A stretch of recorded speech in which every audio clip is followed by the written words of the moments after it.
Hello, this is Pat Leo with the New York State 4-H Computer Science Program, and today we're going to look at our motion blocks. So you'll see that there's a bunch of different moves that we can use, and the first one we're going to look at is with our Earth sprite, and you can make it spin just by using a turn block, and you can put that in a forever loop.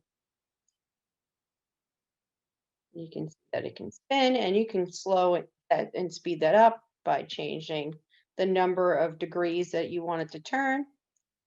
But let's say I want my Earth to bounce around the screen. So what we could do is we can use a move block and if on edge bounce block and put that in our forever loop. And you can see that it bounces around the screen. Sometimes, depending on the sprite that you use, it's good to put in a pick random so that it doesn't bounce back and forth. So you can just use a turn block and then under operators, just pick a random number. And that way it will, and you can do 1 to 360. And that way you can see that it'll bounce around the screen in a random. So that's one way that we can do that. And I'm going to tell the computer when to do this is when I click this sprite. So my code reads when I click this sprite, pick a random degree to turn and then move 10 steps and bounce on edge. And again, you can change the speed by changing that number. If you made it 50, it's going to bounce like crazy. And if you made it 5, it's going to bounce. Okay, so that's our first move blocks and what you can do. The next one is our little space alien here, and we're going to make him appear to bounce up and down. So this is a very easy one to do, and you're going to use this change Y. And again, remember this is a grid, so the Y numbers are up and down, and your X values are left and right. We're going to change Y by 10. If you bring that out and click it, you can see that he goes up. And if I bring out another change Y and make this -10, click on it, and bounce down. So all I really want to do is make him go up and down. So we can put these together and click on it. And what you'll see is it moves too fast for you human eye to see. So if we put a weight block in there and then click it, you can see a little bit of movement. I'm going to make these numbers bigger so that you can see the movement. Okay. And then if I put a forever loop on here or repeat 10 times, let's do that. You'll see there's a little bit of a glitch on the bottom. So all I have to do to fix that is just to put another weight block underneath this code so that when I run it now, he changes up and down. And again, you can change the number of change Y by to make it even more pronounced. If I change by 100 and then -100, the jump is going to be a lot higher.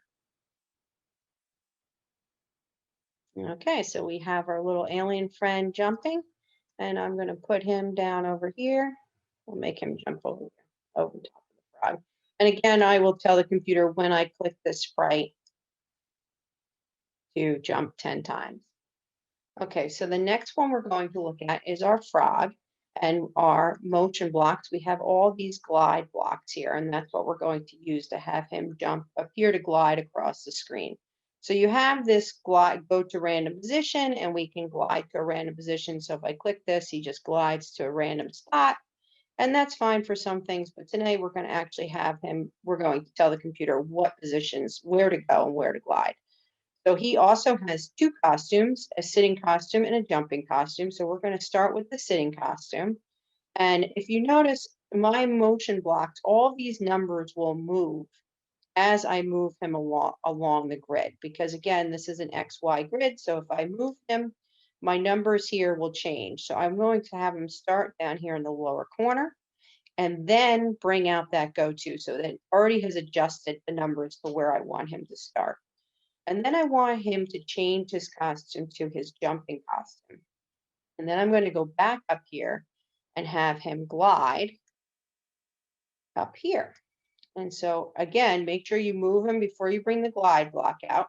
And so now when I run this code, he starts off and he looks like he's going to be gliding there. That looks good. So I'm going to go back to his looks costume and switch to back to his sitting position. And then I want him to glide down here. I'll have him glide to there. And I have to go back up here and glide to X and Y. And then I'm going to just repeat this. So I'm going to have him switch back to costume B and then glide up here. And again, as long as I move him before I bring out the glide blocks, then the computer knows where to put him. And then I'm going to switch his costume one more time and have him glide down here.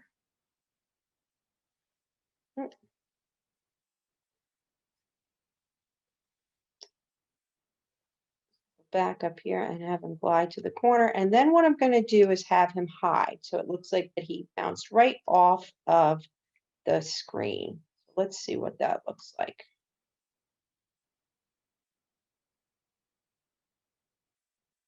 And then he disappears. And then what I can do is then just, and we can check that again. And again, you can play with this. So you can see that I have him hidden, so he's not going to show. And so I'm going to put a show block on the top of this code.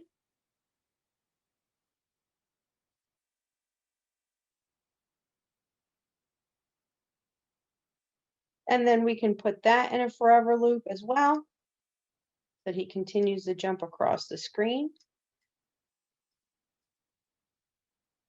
And that looks good. And then I will put when this sprite is clicked on here. And so that when I click all my sprites, they should have different movements, all using our motion blocks. This is Kat Leo with the New York State 4-H Computer Science Program. Thank you. Have fun coding.